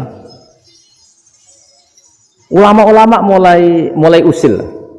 Sama sih ingat Mbah Mun sering gejlokan, lah iya, petani gabah, petani padi wis melarat wajib zakat. Petani cengkeh, kakao, suga-suga wajib zakat hanya karena yang ditanam tidak makanan pokok. Jadi mulai ada ulama mulai gerah lah, kalau bahasa politiknya mulai gerah. Yang petani miskin gara-gara yang ditanam padi wajib zakat. Yang orang-orang di sana misalnya di Sulawesi karena tanamannya kakao atau cengkeh tidak wajib zakat karena bentuknya tidak makanan pokok. Geger kan di Al-Azhar geger. Akhirnya hampir semua ulama berpendapat ya sudah sekarang ketika Nabi menzakati qut makanan pokok itu jangan dihitung sebagai makanan pokok. Wa mimma akhrajna lakum minal ard. Apa saja, ma itu apa saja. Makanya kata Yusuf Qaradawi, ma itu apa saja. Makanya semua tanaman yang menghasilkan uang itu wajib zakat. Nah, masalahnya kitab-kitab Syafi'iyah itu sudah mamlu'ah, sudah penuh dengan penjelasan misalnya fala zakata fil khadrawat, maka enggak perlu zakat untuk kayak kangkung, semangka dan sebagainya. Lalu kiai-kiai angkatan modern kayak Mbah Mun itu sering dapat masukan. Saya pernah dengar sendiri, Yai, saya ini punya sawah 1 hektar, tak tanamin padi, itu nggak pernah kaya saya. Sekarang tak tanamin kangkung malah saya kaya, karena tiap 3 hari panen tak kirim ke Jakarta. Itu orang Indramayu yang tanya. Jadi gak tanam padi gak pernah kaya, tanam kangkung kaya. Nah, karena dia orang soleh, kalau zakat boten. Mau diwajibkan zakat tidak makanan pokok, mau tidak wajib dia kaya. Semenjak itu perubahan di Indonesia ikut. Akhirnya ada zakat, pokoknya asal tanaman yang 1 nisab ya wajib zakat. Masih ada debat lagi. Ketika nanam ingin dipanen, itu dia petani apa pedagang? Karena nanti perdebatannya ikutnya zakat zuruk, zakat tanaman apa zakat pedagang. Kalau sampean nggak pernah debat berarti sebenarnya Anda tidak dosen Islam ini. Berusaha tidak pernah diskusi fikih apa Islam. Karena saya berkali-kali punya tamu itu begini, Gus saya ini pedagang melon, tapi dia penanam melon. Jadi pedagang yang agak ingin badi banyak itu caranya gini Pak Rektor. Saya misalnya pedagang melon, daripada saya kulak di pasar atau dari petani sudah mahal, nyewa tanah sekian hektar terus ditanami melon. Setelah berhasil, ini dia zakatnya tanaman apa zakat pedagang? Karena dia nanam ini mentalnya sudah pedagang. Padahal nanti zakatnya beda kan? Yang satu 2,5%, yang satu rubul usur sama nisul usur sama usur, 1/10 sama 1/20. Kalau zakatnya zuruk kan 1/10 atau 1/20. Yang satu rubul usur, kira-kira 2,5. Saya ulang lagi ya. Jadi di era modern itu kita jadi bingung, pedagang tapi gayanya petani, petani tapi hakikatnya.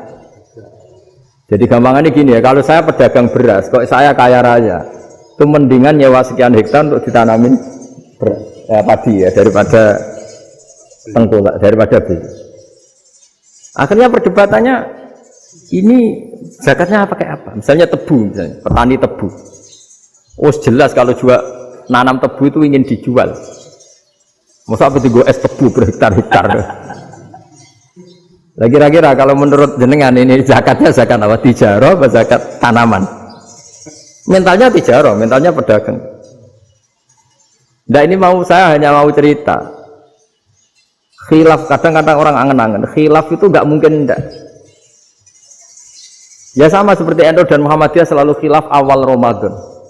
Itu memang nggak bisa nggak khilaf. Misalnya begini, saya beri contoh ya. Karena kadang yang khilaf juga nggak pernah belajar. Lucu kan? Tak beri contoh ya. 2001 itu abad keberapa tuh? Tahun 2001. Abad 21 abad 20? Abad 21.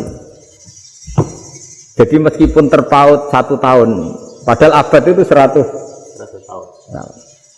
Nah, pikirannya orang-orang Muhammadiyah seperti itu. Hilal kalau sudah melewati garis ufuk, meskipun setengah derajat atau 1 derajat itu sudah ikut bulan berikutnya. Sehingga ya sudah, meskipun sekian derajat sudah dianggap Ramadan. Nah, pikirannya orang NU enggak. Harus ru'yah bil fi'li. Itu sebetulnya lagi-lagi sebenarnya enggak masalah NU dan Muhammadiyah, itu di kitab-kitab ya seperti itu. Kita ini enggak biasa goblok ya. Artinya kita yang keluarga kiai tahunya kunut mazhab Hanafi, enggak kunut mazhab Syafi'i. Tapi tahu-tahu ini mazhab NU, ini mazhab itu aneh itu menurut kita ini anggap apa? Mana ada Muhammadiyah jadi mustahid, mana ada NU jadi mustahid. Jadi sebetulnya orang tahu semua lah kalau Abu Hanifah itu tidak kunut, Imam Syafi'i itu kunut. Imam Syafi'i pernah main di masjidnya Abu Hanifah ya tidak kunut, ditanya kenapa tidak kunut? Jenengan itu presiden kunut, tidak sanggup mati Abu Hanifah, dulu biasa aja. Sekarang geger, ya karena tidak punya kegiatan. Sebenarnya itu tidak masalah, mulai dulu biasa. Saya teruskan ya. Nah, menurut mayoritas ulama nunggu ru'yah bil fi'li. Ru'yah bil fi'li itu gini. Mata telanjang bisa melihat karena agama ini menggantungkan perintah itu sama melihat. Kalau kamu tidak melihat itu bagaimana kena hukum? Ibarat gini, Pak Rektor datang ke rumah saya tapi saya nggak tahu. Kena nggak saya hukum harus menghormati? Dia datang nggak sembunyi-sembunyi.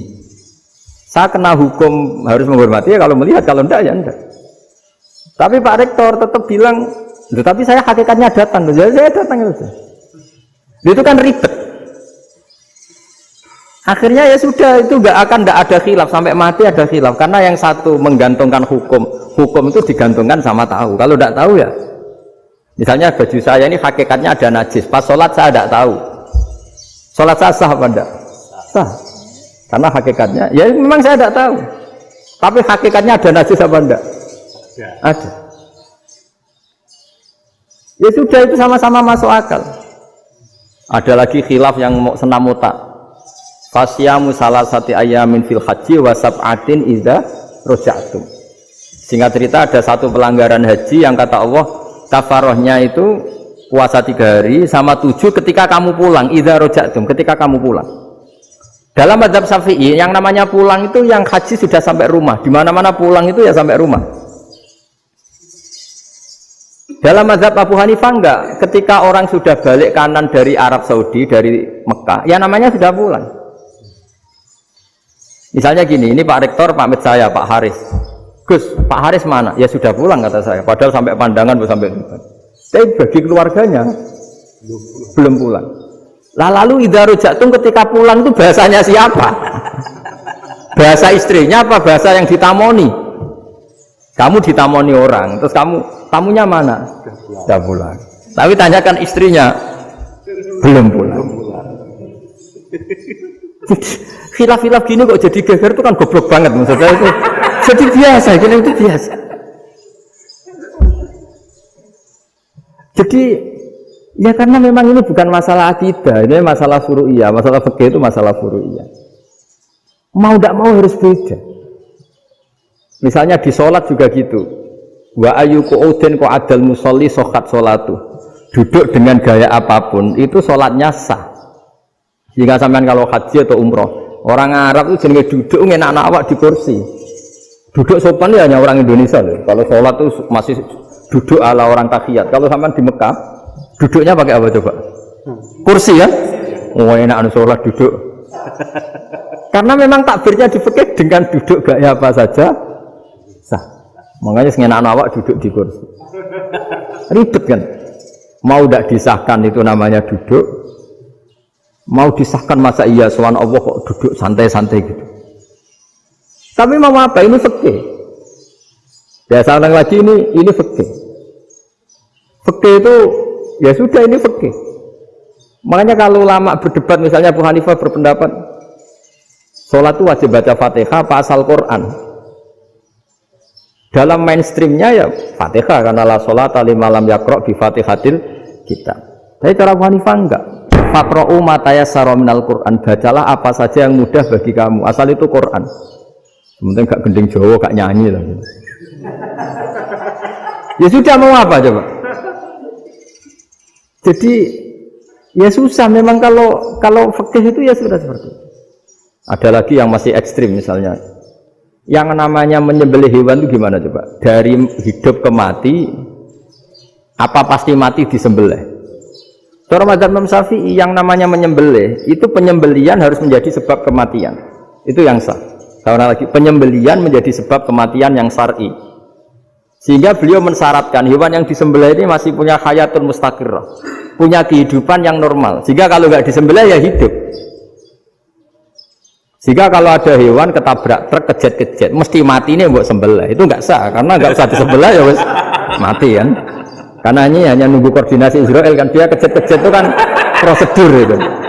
Tapi tidak disembelih pun mati. Tapi cara mazhab Malik enggak. Pokoknya anggere jek duwe nyawa jenenge kewan urip. Dengan kamu sembelih berarti matine mergo mbok sembelih. Meskipun nanti ya enggak usah disembelih ya mati. Coba hitung secara ilmu matematika. Kalau enggak disembelih hidupnya 5 menit. Gara-gara kamu sembelih hidupnya langsung mati. Terus dia matinya, cara di persidangan matinya disebabkan apa? Disebabkan disembelih apa kecelakaan? Loh, debat kok kamu. Sama-sama UMM aja debat.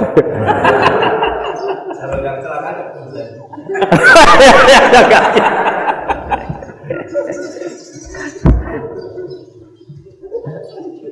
Loh, saya pernah ngalami nyata itu. Saya jalan-jalan sama anak saya pakai motor. Sampai di jalan raya gitu ada ayam jago ketabrak mobil, kejet-kejet. Orangnya tanya, "Gus, ini halal atau ora?" "Wis kanggo kon halal lah." Suatu saat dia enggak terima kan, tanya, "Kenapa, Gus?" "Ya nak kiai ra pantes, mosok kewan mesti mati nek tak sembelih. Nek kiai pantes kan." Karena aku tahu kamu tuh gak kiai, mesti motifnya itu mergo jago, jajal cilik gak mau tak kokno. Adekan ayam itu bayi kan gak ditanyakan, kejet-kejet mati rak lah, wong cilik wae. Tapi masalahnya ini kan jago, eman ya. Tapi secara fikih pertanyaannya tadi, hewan yang sudah tidak punya hayatun mustaqirrah, dia hanya punya al-hayat al-ittiroriyah, dia punya harokah ittiroriyah, dia mati kejet-kejet, memang prosedur mati harus seperti itu. Buat kecelakaan kayak apa, kalau mati kan kejet-kejet dulu. Nah ketika kejet-kejet ini pertanyaannya ini kan hidup apa mati namanya? Enggak, namanya hidup apa mati? Pas kejet-kejet itu hidup. Cara Imam Malik itu hidup. Ya sudah, kalau hidup disembelih ya halal. Karena misalnya nanti kalau nggak disembelih matinya kan 2 menit lagi. Gara-gara disembelih mati sekarang. Tetap penyebab kematian itu nyembelih. Penyembelihan ini sebab kematian. Tapi kalau Imam Syafi'i enggak, cara berpikir wes nemen, paling roh besok kaget langsung mati. Kalau gitu berarti kamu nyembelih barang mati. Jadi fikih itu kadang unik. Makanya ketika ngitung fikih itu unik ya. Orang keluar mani wajib apa? Mandi kan? Terus Imam Syafi'i ditanya, kenapa kalau orang kelahiran juga harus mandi? Namanya nifas. Fa innal walada waliyun munakidun. Nah, anak ya mani yang menggumpal. Bedanya apa anak dengan mani itu? Jadi fikih itu kadang lucu. Di rumah-rumah tenan juga lucu. Keluar mani wajib mandi.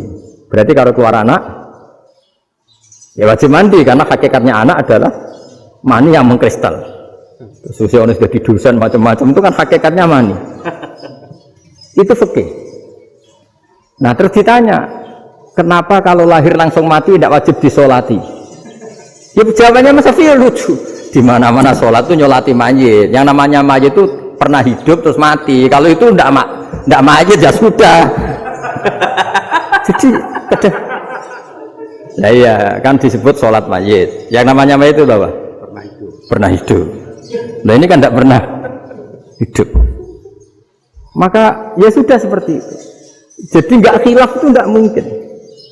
Nah kalau qit'atul lahmin, kalau hanya potongan daging, mungkin wah itu tidak manusia karena qit'atul lahmin. Sekarang pertanyaannya, kalau sudah berbentuk manusia, meskipun tidak pernah hidup, nah ini mulai perdebatan karena melihat tidak pernah hidup itu nggak memenuhi syarat. Tapi melihat ini sudah suratu adamiyin, bentuknya sudah. Nah kira-kira gitu perdebatan fikih. Makanya dulu awal mula zaman sahabat itu sudah debat. Masyhur kan Nabi ada kontingen ke Bani Quraidah. Ya kalau kira-kira saya minta Pak Rektor kamu jangan, kalau ke Malang jangan sholat asar kecuali sampai Tuban. Sebelum Tuban ternyata matahari mau tenggelam. Terus Pak Rektor milih, wah sudah sholat di Bulu. Padahal belum Tuban. Padahal saya bilang jangan sholat asar kecuali di Tuban. Yang Pak Haris enggak, tetap sholat di Tuban meskipun matahari sudah tenggelam. Karena Nabi menyebut Tuban. Singkat cerita, zaman itu kan Bani Quraidah. La tusolliyanal asra illa fi Bani Quraidah. Kalian semua jangan sholat asar kecuali sampai Bani Quraidah. Ternyata di tengah perjalanan matahari sudah mau tenggelam, kira-kira kurang 2 menit atau 3 menit. Sahabat-sahabat, sudahlah kita sholat asar di sini. Kalau sampai sana pasti sudah tenggelam, separuh sholat. Yang separuh enggak, kata Nabi harus di Bani Quraidah. Ya sudah nunggu di Bani Quraidah meskipun matahari sudah tenggelam. Sehingga kita dua kelompok ini matur, ya Rasulullah kita ngalami ini perdebatan gini-gini.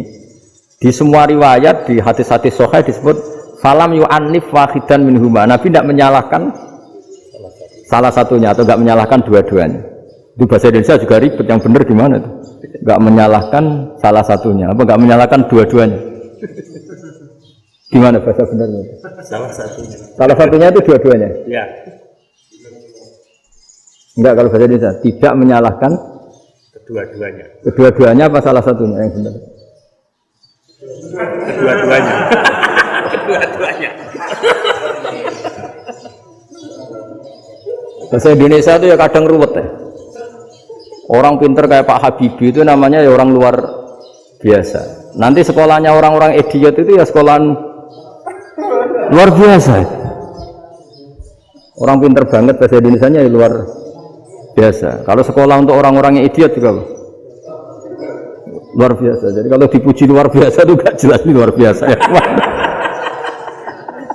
Gak jelas kata bahasa kita ini katanya gak jelas. Nah itu gak menyalahkan dua-duanya apa salah satunya? Keduanya, tidak menyalahkan kedua-duanya. Misalnya dibahasakan nggak menyalahkan salah satunya, benar apa salah? Benar. Benar, ya sudah benar semua. Jadi itu bukti bahwa ijtihad itu boleh. Saya ulang lagi, bukti bahwa ijtihad itu boleh. Padahal ini jelas yang satu harus sholat asar, padahal matahari sudah tenggelam. Makanya di antara fikih unik itu begini. Saya ulang lagi fikih unik. Saya menyaksikan betul ketika ada orang tanya Mbah Mun saya ini Kopassus. Kadang latihan itu sampai waktu zuhur habis. Saya harus bagaimana? Jawabnya Mbah Mun itu unik. Sementing ojo ngosor sholat. Engkau yo niat jamak, atok kodok kata. Singkat cerita terus orang ini diskusi sama saya karena ini ya alim pernah mondok. Kenapa kosor tidak boleh? Karena kosor itu ekstrim, merubah bentuk sholat dari 4 menjadi 2. Maka alasannya harus jelas. Harus jelas itu orang yang latihan di Kopassus itu kan dia sudah berasrama di situ. Berarti dia sudah tidak musafir karena asramanya di situ, sudah mukim. Kalau dia kosor itu merubah bentuk sholat dari 4 menjadi 2. Merubah itu ekstrim. Tapi kalau dia kodok itu hanya mengakhirkan sholat dari waktunya. Kira-kira kalau kamu jadi malaikat ekstrim mana? Merubah sama menunda? Ekstrim merubah kan? Karena 4 menjadi 2. Terus ojo jamak takdim tapi jamak takhir. Itu juga penting. Bagi pengkaji fikih itu penting. Kalau jamak takhir itu salah-salah sithik ora pati apa-apa. Kenapa? Kan mirip zuhur qadha. Kalau jamak takhir kan tapi kalau jamak takdim asar kok di waktu zuhur ekstrim mana? Perubahan takhir sama takdim itu ekstrim mana? Ekstrim takdim karena melakukan sesuatu belum waktunya. Belum waktunya. Jadi itu memang ya memang tadi kajian-kajian fikih itu memang unik. Karena bagi ahlinya, saya ulang lagi tapi ini saya ulang lagi bagi ahlinya. Makanya ketika Nabi menjamak sholat ketika nusuk, ketika haji itu kata Imam Syafi'i lis safar. Karena Nabi pergi jauh karena rumahnya Madinah. Tapi resikonya fatwa itu adalah orang Mekah nggak boleh jamak karena kawasannya nggak sampai 90 kilo lah kalau sekarang mungkin.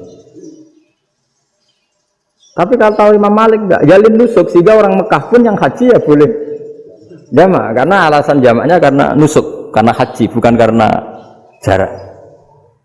Terus diteruskan lagi. Kalau karena pergi boleh jamak, memangnya pergi itu kenapa? Karena repot. Nah itu masalah kan masyakoh. Nah, terus mulai ada orang-orang yang ngawur kan resepsi jamak, ribet. Wes resepsi duit utangan kan capek. Wah itu sudah jamak. Ribet kan. Jadi kalau sudah illatul hukmi itu sudah mesti bikin masalah. Kalau sudah illatul hukmi itu pasti bikin masalah. Nah, pertanyaannya jamak itu masih gampang karena bentuknya sholat masih 4. Yang ekstrim kalau qasar karena bentuk sholat 4 menjadi 2. Maka kata Mbah Mun pesennya nak kue ra mesti bener jika alasan itu tidak mesti benarnya. Pokoknya sementing tidak qasar. Juga tidak jamak takdim karena qasar ini kan merubah bentuk sholat kan ekstrim. Jamak takdim juga ekstrim karena mendahulukan sholat sebelum waktunya. Kalau jamak takhir kan biasa, kalaupun salah kan mirip kodok. Ya mirip kodok biasa kan? Nah ini saya cerita, jadi fikih itu bagi ahlinya itu memang punya konsekuensi yang seperti itu. Makanya pertanyaannya misalnya bagaimana hukumnya penyembelihan lewat mesin? Ya, ribet kan? Bagaimana nyembelih dari apa ini? Belakang. Saya baca di kitab-kitab nyembelih dari belakang itu ya hukumnya tetap boleh asal apa itu hulkum dan mari itu terpotong. Tapi pertanyaannya jangan-jangan ayamnya sudah kaget dulu karena uratnya ini. Makanya perlu ditanya ahli medis, setelah uratnya tercabut ini jangan-jangan sudah berstatus mati. Kan potensi ketika dipotong dari sini, potensi sudah berstatus mati. Makanya, nah kalau misalnya menyembelih dengan dibaca, gitu langsung mati juga. itu tetap ada dohtoh. Kalau dalam bahasa fikih dohtoh, dia terkaget begitu ada dohtoh karena nggak bisa bernafas terus mati, berarti kelangsungannya bangkai. Jadi orang yang pengkaji fikih itu ya seperti itu, memang itu yang ditekuni. Tapi kita sebagai orang awam ya tadi, nak sing kecelakaan itu wedhus, ayam jago ngeman, tapi nak pitik cilik ikhlas.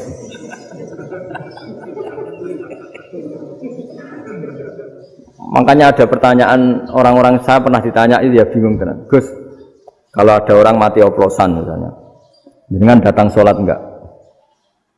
Ya datang sholat kan, dia orang mukmin, saya tetap sholat. Kenapa itu? Ya kan matinya oplosan. Tapi andaikan tokoh yang mati, kamu sholat enggak? Ya sholat kan dia tokoh. Jadi ribet. Fikih itu ribet. Makanya Imam Nawawi nanti ngendikan gini. Ada orang ngundang Nabi, ya Rasulullah, saya mohon nyolati ini. Nabi tanya, punya utang enggak? Punya. Nabi, saya enggak mau nyolati mayit yang punya utang. Terus ada sahabat datang, ya Rasulullah, utang itu tak ambil alih kami. Berarti dia sudah tidak punya utang. Terus Nabi kerso nyolati. Pertanyaannya, utang itu hal yang boleh. Saya ulangi, utang itu hal yang boleh. Tapi kenapa Nabi se-ekstrim itu?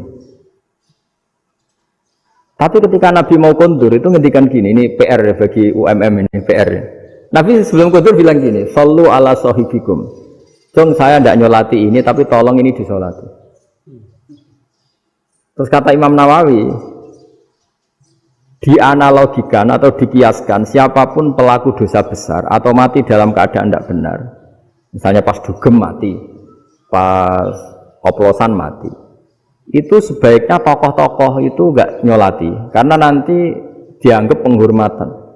Misalnya ketua PP Muhammadiyah rektor nyolati wong mati oplosan kan keren. Mati oplosan disolati rektor. Ya sudah, tapi kalau enggak disolati nanti ada tradisi yang keliru, yaitu janazatul muslim tidak ngalami disolati, padahal siapapun yang muslim janazahnya harus disolati. Makanya setengah-tengah ya rasa rektor lah, satpam pokoknya kudu tetap ada yang sholat gitu. Itu kata Imam Nawawi. Jadi ketika ada orang mati nggak benar, itu sebaiknya tokoh-tokohnya nggak ikut nyolati, tapi awamun nas, orang kebanyakan ikut sholat. Jadi fikih itu agak jelimet karena tadi ketika tokoh ini nyolati, pertanyaannya bedanya apa mbek sing mati ning masjid mbek mati oplosan? Karena sama-sama semua orang nyolati, kan tidak ada sanksi sosial itu. Tapi ketika nggak disolatkan sama sekali, wah lebih parah lagi. Ini ada janazatul muslim tidak disolati. Sehingga kata Imam Nawawi, ini hebatnya Nabi tengah-tengah. Jadi Nabi kundur, dong saya tidak nyolati, tapi shollu ala sahibikum. Ya tapi ini kamu harus nyolati. Kata Imam Nawawi, orang yang mati bunuh diri, orang yang mati oplosan, orang mati secara enggak benar itu asal dia muslim tetap wajib disolati karena sholat ini hakul muslim. Kan seorang muslim diantara haknya apa? Ketika mati dikafani, dimandikan, disolat. Tapi ini masalahnya matinya pas murtakibul kabiroh, pas melakukan dosa besar. Dan itu sebab kematiannya. Kalau dia oplosan, kan sebab matinya karena oplosan. Ya kan terus ribet. Mau disolati oleh, apalagi misalnya kita ketua ulama, udah terkenal wali, wah keren, mati oplosan itu disolati wali, kan ribet kan? Nanti yang repot malaikatnya. Itu ya, ini yang nggak kata bahaya. Saya pernah baca kitab itu yang repot malaikatnya. Itu ada yang bilang gini, orang yang punya hutang itu pasti nanti hisabnya berat, diaudit malaikat sampai bisa nyaur hutangnya. Sementara malaikat kena konstitusi, kalau Nabi mendoakan harus mustajab. Ini kan ada dua hukum yang berlawanan. Sekali Nabi berdoa, wa maghfir lahu warhamhu, itu harus dituruti malaikat. Nggak boleh doanya Nabi nggak dituruti malaikat. Sementara aturan Islam juga harus dituruti, bahwa orang yang punya utang harus tersandra oleh utangnya. Tapi nasi dunia Pak Haris kan, nggak TNO, nggak ngefek gitu. Jadi misalnya Pak Haris mau sampai nangis semua maghfir lahu kan, nggak ngefek. Malaikat nggak itu, nggak sudah lepas. Sartir. Tapi kalau Nabi yang berdoa kan harus Diturutin, ini masalahnya kan itu. Nah kalau diturutin berarti hutangnya harus bebas. Padahal secara aturan harus tersandera karena punya hutang. Nah, nanti sama kalau yang mati oplosan ini yang doain wali, kok wali sampai Allah maghfirlahu. Doanya wali kan harus terkabul. Sementara secara hukum dia harus kena sanksi karena oplosan tadi. Daripada ngerepot malaikat, sudahlah wali-wali ini tidak usah ikut nyolatin, yang nyolati ya orang-orang nggak jelas ini sehingga kan malaikat kan santai aja kalau mau nyeksa. Loh tapi kan sudah didoain, gak ngefek. Karena doanya orang-orang nggak penting. Itu ada tuh di sarah Muslim itu. Di sarah Muslim di bab ketika Nabi ngintikan babu qauli Rasulullah sallallahu alaihi wasallam sallu ala sahibikum. Jadi belajar fikih itu asik. Karena tadi harus dipelajari. Kalau enggak, ilmu ini hilang. Terus nanti takutnya lagi ilmu fikih itu direduksi sosial. Misalnya gini, pepe wong cilik wae kiai-kiai ra gelem nyolati. Orang melihatnya ini karena yang oplosan wong cilik om larat ra disolati. Jajal bupati ya disolati, mergo amplopnya gede-gede kan terus ruwet kalau dianalisis gitu kan ruwet. Makanya kenapa saya harus ngomong fikih supaya semuanya itu enggak didudukkan urusan sosial itu. Nah kalau semuanya didudukkan sosial kan sentimennya sentimen sosial, ribet. Padahal yang sering mati oplosan itu kan ngomong cilik gitu loh, karena tadi kalau wong sugih kan pakai whisky yang mahal yang insya Allah tidak mati kan gitu. Yang mati kan ya mereka bertos macam-macam gitu kan. Artinya ini kalau nggak diterangkan secara fikih, kiai-kiai yang nggak datang dikira masalah sosial kan. PP salam template era gede terus enggak datang kan terus jadi ribet. Ya makanya ini apa lewat pengajian ini supaya sampean lebih tahu ya bahwa khazanah Islam ini kata beberapa ulama kafatal linnas, maknanya semuanya, sehingga Allah akan mentakdirkan kajian Islam akan ada di seluruh dunia. Jadi kenapa IAIN marak di Indonesia, UMM, Universitas NU banyak? Karena agama ini kafatal linnas, tidak miliknya orang Arab tapi milik semua. Orang alimnya juga gitu. Ketika ada liga alim seluruh dunia, itu orang Indonesia, orang Afrika, ya selalu ada orang alim yang kelas dunia. Seperti dulu ada Imam Bukhari, itu as-sakhul kutub ba'da kitabillah. Kitab terbaik setelah Quran itu Bukhari. Padahal dikarang oleh orang Uzbek. Kata siapa? Islam As-Sofyan, ada orang Arab ngakui kalau kitab paling sahih itu Bukhari. Mekah Madinah pun ngakui kalau kitab paling sahih Bukhari. Padahal pengarangnya ada orang Arab. Orang mana? Uzbek.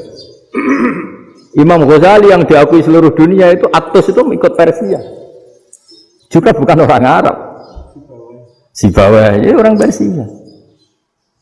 Nah, ini yang belum ada orang Malang ini, tinggal PR ini. Ya nyusul ya.